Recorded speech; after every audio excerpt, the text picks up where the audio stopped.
Nagluluto nga pala tayo ng Bicol Express dahil sa matagal natin panahon hindi natin halagaan ang aking mga anak.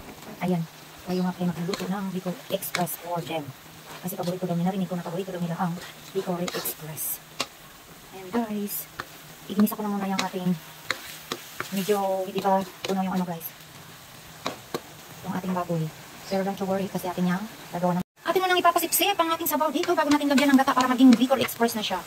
At dahil guys, wala tayong videographer, nailagay ko na nga pala yung ating gata. Maraming gata to guys. 3 balot na gata yung nilagay natin. At nailagay na rin natin yung ating talong. At yun ay kompleto ricados na, yung sili na lang ang ating kulang na sili.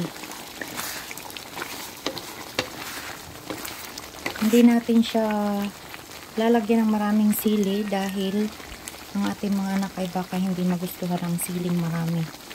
Masyadong maanghang. So, ito ang ginamit ko guys. Green chili for talagang Bicol Express. Ayan na guys. Malapit na siyang maluto.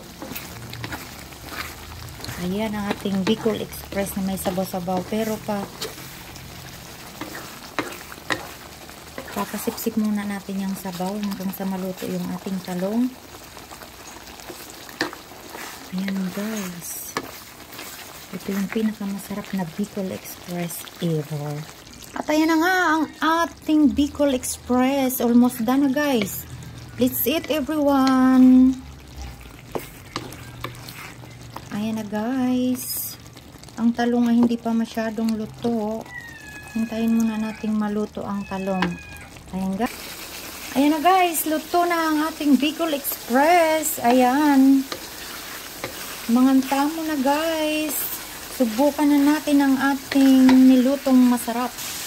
Atin iring lagyan ng pangpalasa. Ayan, tama na yan at baka naman ay masobrahan.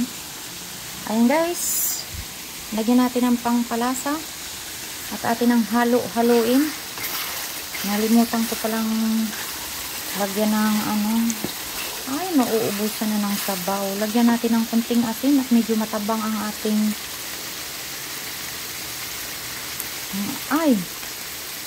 okay, tama na yan at medyo matabang. Ayan guys, okay na yan. Let's eat ayan na guys, nagmamantika na ang ating Bicol Express.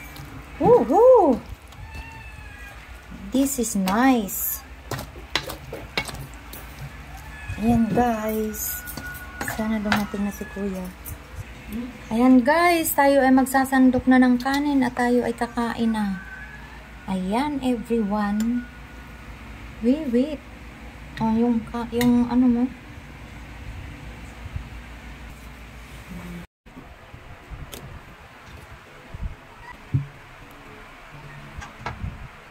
Pangit yung cellphone. Sana natin guys. Ayan na guys. Barp. Sarap.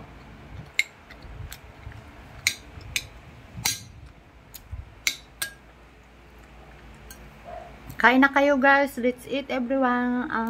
Husgahan.